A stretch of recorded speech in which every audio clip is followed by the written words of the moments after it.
Welcome to Business Line's State of the Economy podcast, where you'll find insight, analysis, and the story behind the numbers. Welcome to Businessline State of Economy podcast on fintech regulations. I am Lokeshwarri. RBI's directive to Paytm Payments Bank raises many questions regarding the compliance, supervision, and governance in the fintech segment. To answer our questions on these issues, we have with us Rishi Agrawal, co-founder and CEO, TeamLease RegTech. Hello, Rishi. Welcome to the Businessline State of Economy podcast. Well, thank you, Lokeshwarri. It's a pleasure being here. Thank you for having me on the podcast. So let's begin with the issue that everyone is talking about, that is RBI's order regarding Paytm Payments Bank to stop taking deposits and to cease operations of all kind. So we know that you are following this issue quite closely. What exactly was the trigger that made RBI act the way that it did? See, unlike what most people think, this is not a knee-jerk reaction by the regulator. This has been in the works for quite some time. Although, as they say, the last straw that broke the camel's back happened recently. But if you go back into the chronology of events, the problem started back in 2018, where RBI had temporarily halted opening of new accounts in Payments Bank owing to the violations in licensing conditions and non-compliance with the KYC norms. Later in 2021, RBI came back and it said that it had uncovered that Paytm Payments Bank Limited had submitted false information, and the bank was fined about 1 crore in 2021. Further, in March of 2022, RBI barred Payments Bank from onboarding new customers. So that was in 2022, which was another item. In 2023, October 2023, RBI imposed a penalty of about 5.39 crores on Paytm Payments Bank for continued non-compliance with the KYC norms. If you look at this, during 2022 timeframe, RBI had directed PPBL to cease its customer onboarding activities. It cited that there were certain material supervisory concerns observed in the bank for action. It also directed the bank to appoint an IT audit firm to conduct a comprehensive system audit of its IT systems. The audit firm came back with a compliance validation report and revealed persistent non-compliance and continued material supervisory concern within the bank. So if you look at this, this has been going on for the last few years, started back in 2018, and then went on in 2020, 21, 22, 23. And if you look at the penalty, about 6.5 crores of penalty in two different tranches has been imposed. And RBI had ceased operations of certain kinds at different points in time.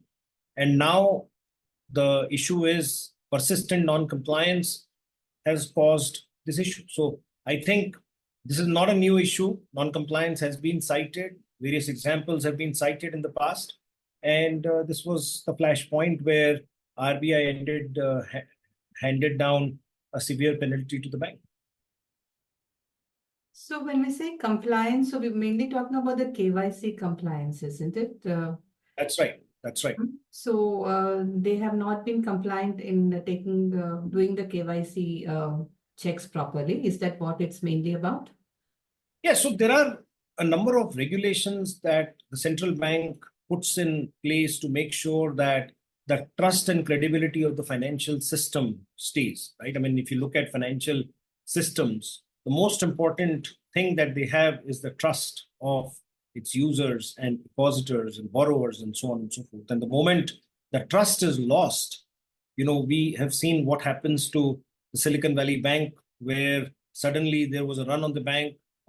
Thousands of their depositors wanted their money back overnight, and they went through a severe liquidity crisis. The bank went down under. And if you look at some of the instances from other banks in the past, it is when the trust is lost, suddenly the financial institutions start crumbling. So the whole idea is to make sure that your institutional procedures and the controls and checks and balances are robust enough so that your financial systems do not have the inherent vulnerabilities. They cannot be exploited by malicious users for AML, anti-money laundering kind of issues, terrorist financing, drug abuse. We don't end up creating institutions that get misused for all kinds of malicious and nefarious users. That is why it is very important to know who the users of the system are. Imagine a scenario where anyone can get a SIM card without any identification or establishing who they are and knowing traceability of the user of that SIM card. Today, if you look at Jan Dhan, Aadhaar and Mobile Trinity, JAM, between them, there is a very tight correlation between a mobile number, your Aadhaar number, and your bank account. Now, imagine a scenario where there are concerns about the KYC. That basically means the identity of the user who's holding an account in your institution cannot be established with 100% credibility. That means there are forged documents potentially. There is misuse of somebody else's identity. They are able to open an account. They're able to put money into that account. They're able to withdraw money from that account. They're able to make payments to other accounts from there. So while KYC sounds like a simple problem or simple compliance, it forms the bedrock of a financial institution and the inherent trust that is established within such institutions. So if you have an issue with KYC compliance, technically what you're saying is, I don't know the full identity of the user who's on my system and the kind of transactions that can end up happening. Somebody can just open an account, do the transactions, engage in nefarious transactions, maybe used as a channel for potentially terrorist financing, drug money, money laundering, hawala transactions or what have you, and then close the account and disappear. And in the event of a crime being committed, there is no way for us to trace it back to the identity of the person who established that account in the first place. I'm just giving you an unrelated example of what happens with the KYC compliance. So know your customer is a very important part of a financial institution and the credibility and the trust that it needs to withhold, primarily because of some of these issues. So as I said earlier, while the harsh action just got done now and everybody is taking account of the situation now, this has been in the works for many years now. And the persistence of the issue is something that has led the central bank to take such harsh action. So what can fintechs actually do to ensure that they don't onboard fake IDs and all that? Because we heard about 1,000 accounts being linked to one PAN number in Paytm, and also with the Bank of Baroda, that was the main issue, right? A lot of fake accounts being linked to one Aadhaar, one PAN number. So what can fintechs do to guard themselves, shield themselves? See, a lot of people think fintechs are born in some different planet. Right? To me, fintechs are basically financial institutions who leverage technology to bring tremendous efficiency, cost reduction, and convenience to its customers. I mean, that's fundamentally the definition of fintech. What was done in a traditional way by traditional banks, fintechs come and disrupt those operations for reduced cost, better convenience, better access, better penetration. All of those things is what fintechs are supposed to do. Now, while they are trying to achieve those objectives, if you look at most of the fintechs in India, they end up raising a lot of capital from the PE firms and the VC firms. And when those kind of institutional investors are in the mix, there are specific compulsions on the rate at which these fintechs have to show growth. Now, if you look at an entrepreneur, and when the entrepreneur is in the driver's seat, there are really two pedals that they have access to. One is an accelerator and second is a brake. The accelerator is the growth accelerator, acquiring more accounts, disrupting the market, bringing more users on the platform, enabling more transactions on your system, and eventually creating a mass which creates more value for all the shareholders. Unfortunately, because of the way things have progressed, a number of entrepreneurs have taken notice of the accelerator, but have not necessarily looked at the brake which is accessible to them. So while multiple instances of poor compliance have been cited, they end up compromising some of these controls in favor of growth. I don't think it's a matter of people not knowing what to do. I also don't think it's a matter of not knowing how to do it. Some of these are technology companies. They have access to some of the best talent on technology available in the country. So it's not a matter of whether they know what to do or how to do it. It is a matter of prioritizing one over the other. And oftentimes, unfortunately, growth gets prioritized over controls, over compliance. And that's where, to your question, what should other fintechs do? They should realize that they have two pedals that they have access to, accelerator and brake. The entrepreneur there needs to know when to press which pedal so that they end up navigating their company through the regulatory ecosystem. They respect the compliance with the law of the land. Their efforts don't shake the trust that is required in the financial system of the country, and they end up being true to their cause of bringing convenience, access, availability, penetration, and cost to their end consumers rather than growth at any cost being the mantra. Now, the example that you took of 1,000 accounts being linked to a single PAN are concerning. You often wonder, how did these accounts get opened? How come the technology system failed to flag these items? How come somebody who's responsible for supervising these transactions turned a blind eye? You don't even know who these people are who are leveraging these platforms and what kind of activities or nefarious actions they are doing. Where is this money coming from and where is this money going? You can never trust the system anymore. And that's where I think the real concern starts to emerge. And that's where I think, while some entrepreneurs think this is too harsh, I think it is not too harsh, because there has to be the rule of law in the country. And if there are specific compliances that are required for companies to do business with, those compliances have to be taken seriously, because in absence of those compliances, the trust and credibility of the system is going to be questioned. Now, if you look at how Indian markets have attracted foreign investors, you would realize that a lot of foreign institutional investors have put money in the Indian banks. Ask yourself this question, why? It is because they trust the system. They trust the controls being enforced by the central bank. And that's why they know it for a fact that the markets are quite robust. There is risk management built in the fundamental DNA and fabric of the country. And that's why a lot of investors come in and put their capital. Now imagine some of these actions, they break that trust. They break the trust of their depositors. What happens? When there is a systemic market failure, who will we blame? It will be the central bank or the lack of action of the central bank. So I'm glad central bank is active. They are taking stock of these situations. They are highlighting compliance. In fact, on 31st of January this year, there was an important circular by RBI asking all the financial institutions, NBFCs and banks to have digital systems to manage and track their compliance. So I'm glad that central bank is not just creating a regulatory framework, it is also guiding institutions in the area of tracking and managing these compliances through a digital platform where they can track the life cycle of all the compliances that are applicable. They can enable collaboration between stakeholders. They can flag non-compliances, if any, at the right time so that action can be initiated. So I think these are all steps in the right direction.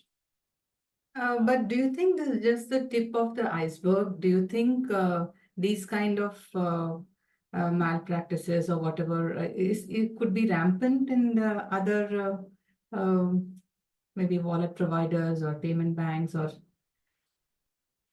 what's your view on this? See, in any country, in any economy, there will always be 95% people or somewhere thereabouts who play by the rules, and there would be always 5% or so.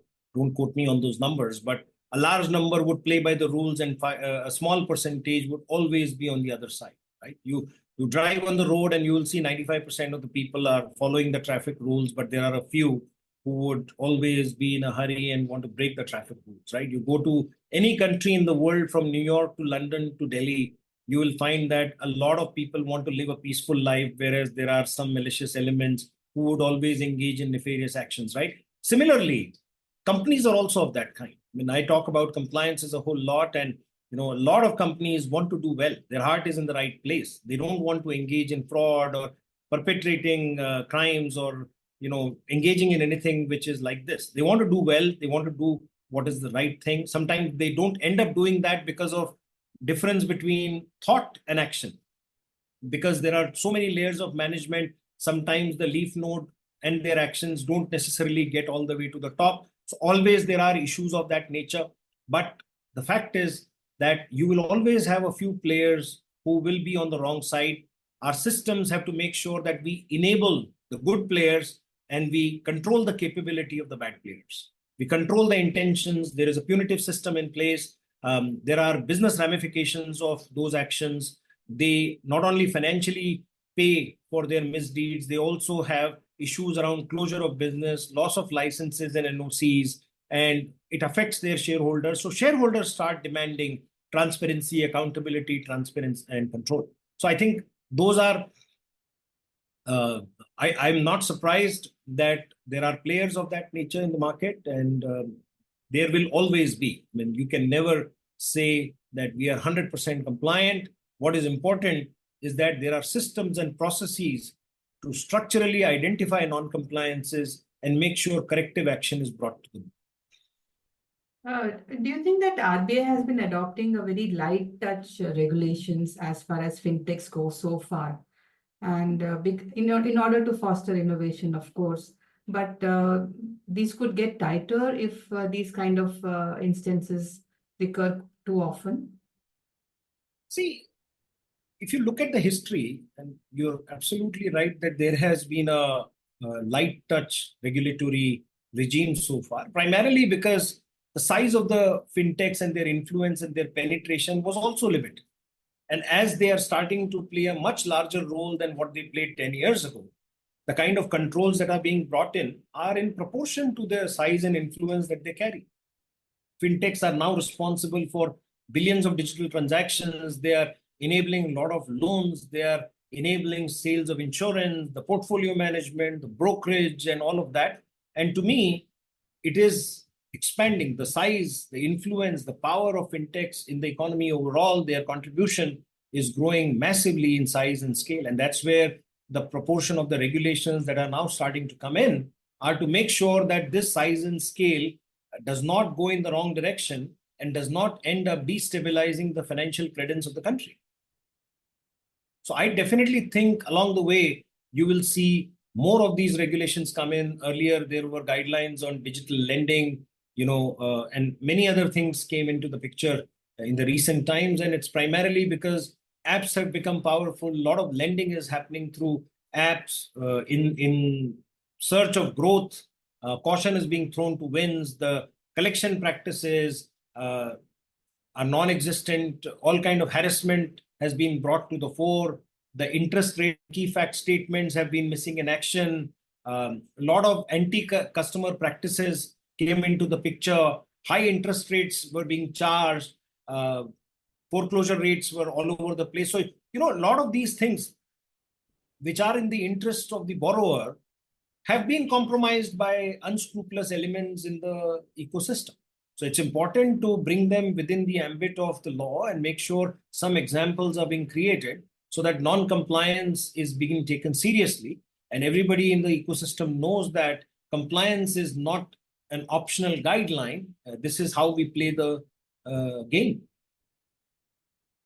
So money laundering is something that RBI is really worried about. So is there a big risk of money laundering through the fintech ecosystem itself, and how is that being addressed through the regulations? See, if you go back to the basics, what is a fintech? Fintech is leveraging technology to enable convenience, cost, access, and so on and so forth.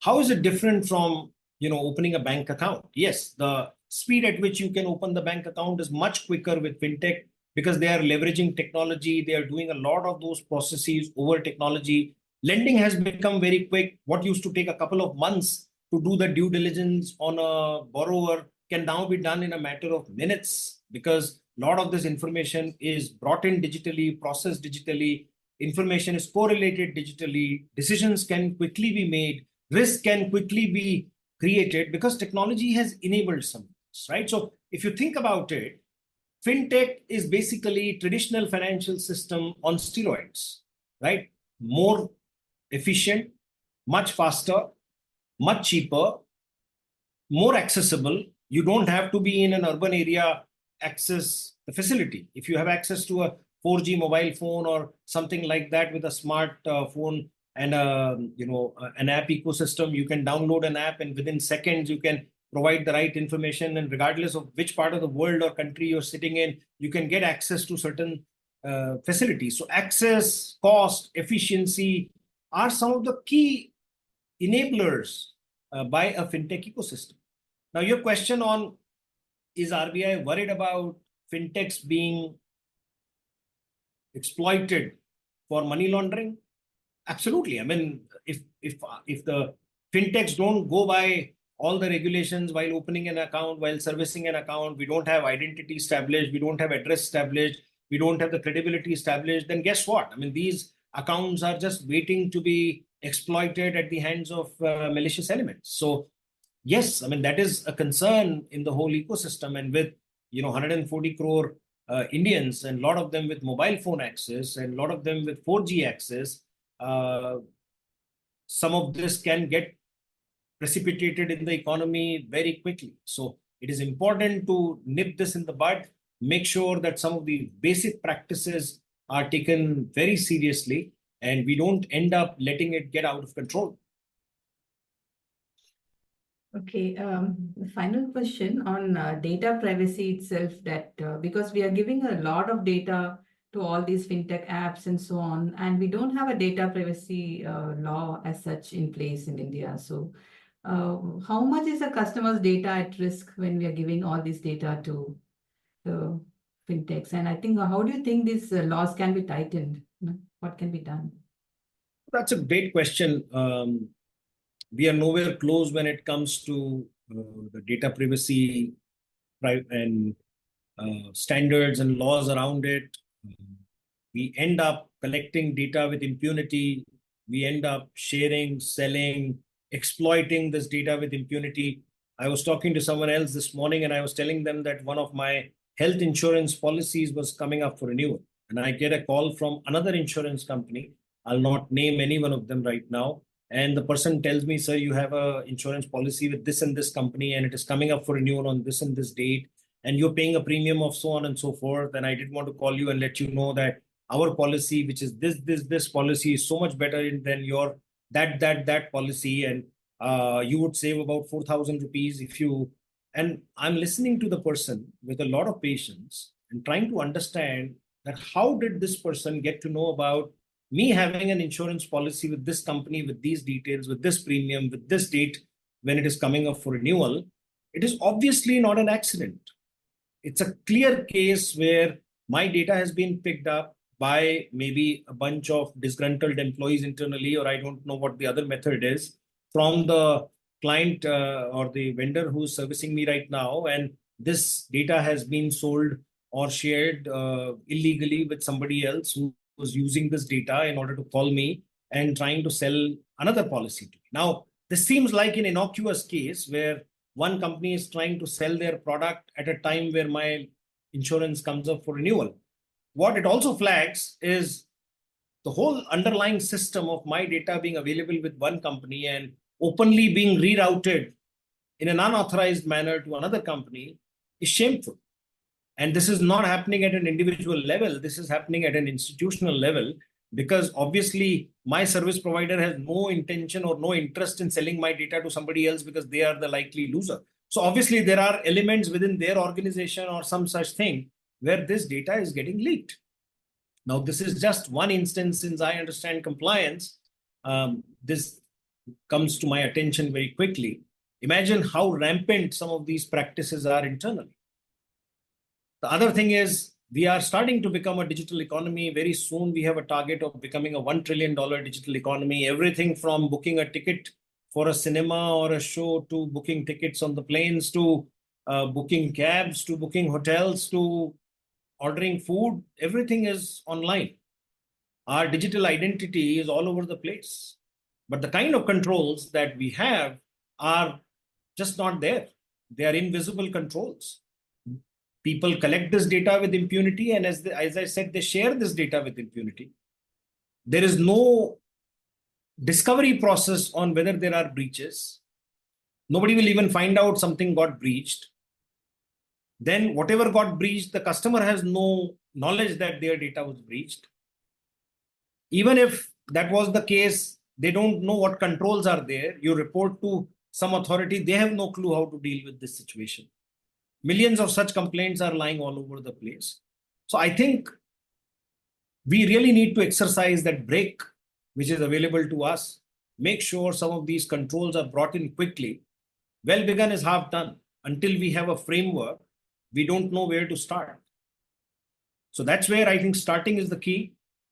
Tightening at a very quick clip is another very important key. We need to make sure that we let these regulations quickly evolve, set some examples where non-compliance gets penalized, set some examples where seriousness of these initiatives is being drilled down in corporates and in India Incorporated, make some examples of people who are selling this data left, right, and center. And over a period of time, the government and the department will give out a message that data privacy is not a guideline. It's a rule, and we all have to play by those rules. Because if India has to become a robust digital economy, data privacy is going to play a very important role. A crumbling or vulnerable data infrastructure where privacy is compromised at the drop of a hat is not going to let us get into the Viksit Bharat in the Amrit Kal. Yeah, thank you so much for that, Rishi. I'm sure our listeners benefited a lot from your insights. Thank you. It was a pleasure talking to you.